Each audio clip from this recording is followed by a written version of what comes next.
बिस्मिल्लाहिर्रहमानिर्रहीम। अज़ीज़ तलबा व तालिबात, मुताला पाकिस्तान के लेक्चर नंबर 2 के साथ हाज़िर हैं। कल हमने कायद-ए-आज़म की हालात ज़िंदगी को इब्तिदा में देखा था और फिर नज़रिया पाकिस्तान की तारीफ़ें सुनी थी। आज हम इसी लेक्चर को आगे बढ़ाते हुए सबसे पहले एक मुख्तसरन सा कायद-ए-आज़म की हालात ज़िंदगी को देखेंगे। तो कायद-ए-आज़म, जैसा कि मैंने कल बताया था, 25 दिसंबर 1876 को कराची में पैदा हुए और फिर 16 साल की उम्र में वो आला तालीम के लिए लंदन चले गए। 1896 में वापस आते हैं तालीम मुकम्मल करने के बाद और कराची में आके अपनी कानून की प्रैक्टिस शुरू कर देते हैं। वो हिंदुस्तान के सबसे कम उम्र बैरिस्टर थे। 1897 में वो बम्बई मूव कर गए। 1900 में उन्हें प्रेसिडेंसी मजिस्ट्रेट की नौकरी मिलती है और फिर 1906 में कायद-ए-आज़म ने अपने सियासी करियर का आगाज़ किया। 1907 में वो इंडियन मुस्लिम एसोसिएशन के वाइस प्रेसिडेंट मुकर्रर होते हैं। 1910 में कायद-ए-आज़म ने अपनी पार्लिमानी ज़िंदगी का आगाज़ किया जब बम्बई की तरफ से उन्हें इंपीरियल लेजिस्लेटिव काउंसिल का रुकन मुकर्रर कर दिया गया।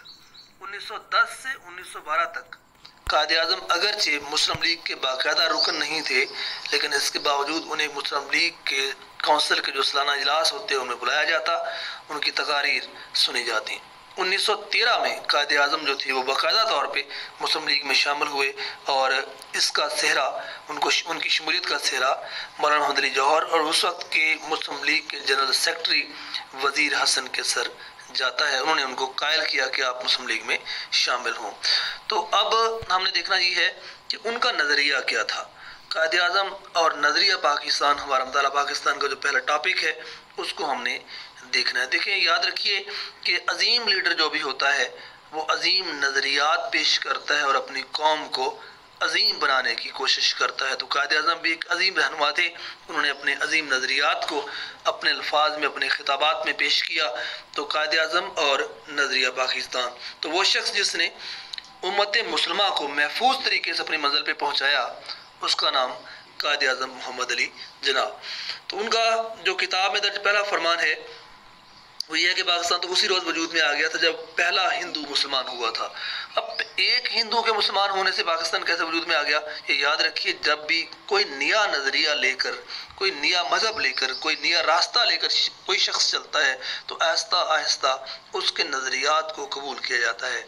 जब भी कोई शख्स मुसलमान हुआ होगा उसके नज़रियात हिंदुओं से मुख्तलिफ हो गए। वो तौहीद परस्त हो गया, वो एक खुदा का कायल हो गया, जबकि हिंदू कई खुदाओं के कायल थे। उसका जीना, उसका मरना, उसका रहना सहना, उसका खाना पीना सब कुछ हिंदुओं से मुख्तलिफ हो गया। तो इसलिए कायद-ए-आज़म ने फरमाया कि पाकिस्तान की बुनियाद तो उसी दिन रखी गई थी जब पहला हिंदू मुसलमान हो गया था।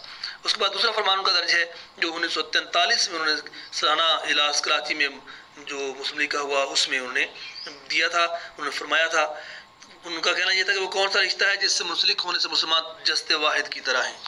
वो कौन सा रिश्ता है जिससे मुंसलिक होने के बाद मुसलमान जस्ते वाहिद की तरह हैं, एक रिश्ते, एक जिस्म की मानंद हैं। वो कौन सी चट्टान है जिस पर इस मिल्लत की अमारत उस्तवार है, यानी कायम है। वो कौन सा लंगर है जिससे इस उम्मत की कश्ती को महफूज कर दिया गया। वो रिश्ता, वो चट्टान, वो लंगर खुदा ताला की किताब कुरान मजीद है। अब सोचने की बात यह है कि वो रिश्ता जो मुसलमानों को आपस में जोड़ के रखता है, अगरचे खूनी रिश्ता हर एक के साथ नहीं होता, लेकिन एक मजहबी रिश्ता होता है। और वो मजहबी रिश्ता हमारा किस वजह से कायम होता है, वो कुरान पाक की बुनियाद पे कायम होता है। इसलिए कहा गया कि मुसलमान एक जिस्म की मानंद हैं। अखुवत के हवाले से बयान किया जाता है कि उनके अंदर अखुवत का रिश्ता कायम है और अखुवत इसको कहते हैं जो भी कांटा जो काबुल में तो हिंदुस्तान का हर पीरो जवां बेताब हो जाए। तो इसलिए मुसलमान आज भी एक जिस्म की मानंद है। अब देखिए, कश्मीर पे मज़ालम हो मुसलमानों पे या फिर फ़लस्तीन में हो, पूरी दुनिया के मुसलमान उनका दर्द महसूस करते हैं। उसके बाद ये कहा कि वो कौन सी चट्टान है जिस पर इस मिलत की इमारत उस्तवार है, उस्तवार यानी कायम है। तो लेकिन जब भी कोई इमारत कायम की जाती है उसकी बुनियाद हमेशा मजबूत रखी जाती है। तो वो चट्टान जिसकी बुनियाद पर मुसलमानों की इमारत कायम है, जो गिरने वाली नहीं है, वो कुरान पाक है। वो कौन सा लंगर है जिससे इस उम्मत की कश्ती महफूज कर देगी। देखिए, लंगर जहाज़ों को या कश्तियों को समंदर में दूर दराज इलाकों में भटकने से बचाता है। जब कभी हवा आए तो कश्तियाँ हवा के साथ सफ़र कर जाती हैं, तो वहाँ पे लंगर कायम होता है जिसके साथ कश्तियों को बांध दिया जाता है। तो इससे पहले कि मुसलमानों की कश्ती आवारा हो जाए, डूब जाए, उनको महफूज किया गया। किस लिए? किस चीज़ के साथ? वतासिमू बिहब्लिल्लाहि जमीअन वला तफर्रकू, अल्लाह की रस्सी को मजबूती से थामे रखो और आपस में तफरका न डालो। इसलिए कहा गया कि वो रिश्ता, वो चट्टान, वो लंगर अल्लाह ताला की किताब कुरान मजीद है, क्योंकि अल्लाह ताला कुरान मजीद में फरमाता है कि सब मुसलमान आपस में एक हो जाओ और दुश्मनों के मुकाबले में अपने आप को तैयार रखो। फिर उनका तीसरा फरमान मार्च 1944 में, और तलबा से खिताब उनका कि हमारा रहनुमा इस्लाम है और यही हमारी ज़िंदगी का मुकम्मल ज़ाब्ता है। देखिए, इस्लाम वो दीन है जो कि सब दीनों को से बढ़कर है, जो हज़रत मोहम्मद सल्लल्लाहु अलैहि वसल्लम लेकर आए, और ज़िंदगी का ज़ाब्ता यही है, ज़िंदगी गुजारने का असूल यही है। देखिए, कुरान इस्लाम जो है वो इंसान की एक एक ख्वाहिश, एक एक हरकत के मुताबिक कोई ना कोई रास्ता हमें बताता है। हम जीते मरते, सोते खाते पीते सारा कुछ करते हैं, लेकिन इस्लाम ने सब के तरीके में बता दिए। हमसाये के हकूक़ का बता दिया, इंसान के अपने हकूक़ का बता दिया। तो कोई ऐसी चीज़ नहीं है, कोई ऐसी बात नहीं है जो इस्लाम ने ना बताई हो। ज़िंदगी गुजारने का मुकम्मल ज़ाब्ता, मुकम्मल तरीका इस्लाम में मौजूद है। फिर उनका अगला फरमान आता है 21 मार्च 1948 को ढाका में खिताब करते हुए दिया।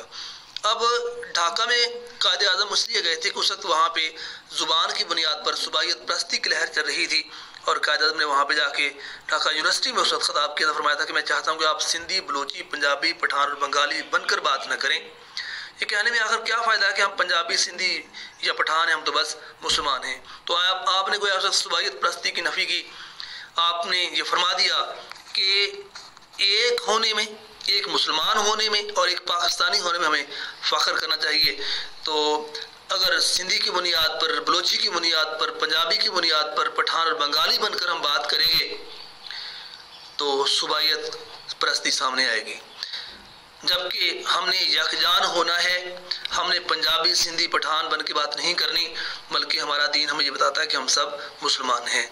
आपने अलीगढ़ में खिताब करते फरमाया कि पाकिस्तान के मुतालबे का मुहर्रक और मुसलमानों के लिए जुदागाना ममलिकत की वजह क्या थी, तकसीम हिंद की ज़रूरत क्यों महसूस हुई? उसकी वजह हिंदुओं की तंग नज़री है ना, अंग्रेज़ों की चाल इस्लाम का बुनियादी मुतालबा है। याद रखिए, जब पाकिस्तान क़याम हुआ तो कुछ लोगों का कहना ये था कि पाकिस्तान तो अंग्रेज़ों ने खुद बनवाया, डिवाइड एंड रूल के फ़लसफ़े पे चलते हुए, तकसीम करो हुकूमत करो के फ़लसफ़े पे चलते हुए उन्होंने पहले भी हुकूमत की और अब भी जाते जाते यहाँ से वो हिंदुस्तान को तकसीम करके चले गए।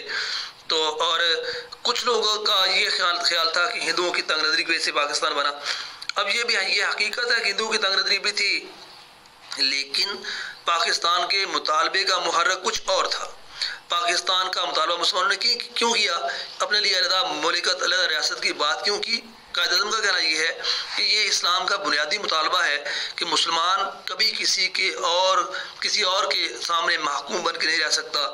मुसलमान हुकूमत करने के लिए आया है, महकूम बनने के लिए नहीं आया। इसलिए कायदे आज़म ने फरमाया कि ये इस्लाम का बुनियादी मुतालबा है। तो कायदे आज़म ने बरसगीर के तारीखी तनाज़र में जो मौक़िफ़ अख्तियार किया वो बिल्कुल दुरुस्त था, जिसको बुनियाद बनाते हुए बाद में हिंदुस्तान के मुसलमानों ने अपना मुल्क हासिल किया और आज हम इस मुल्क में हंसी खुशी अपनी ज़िंदगी को बसर करते हैं।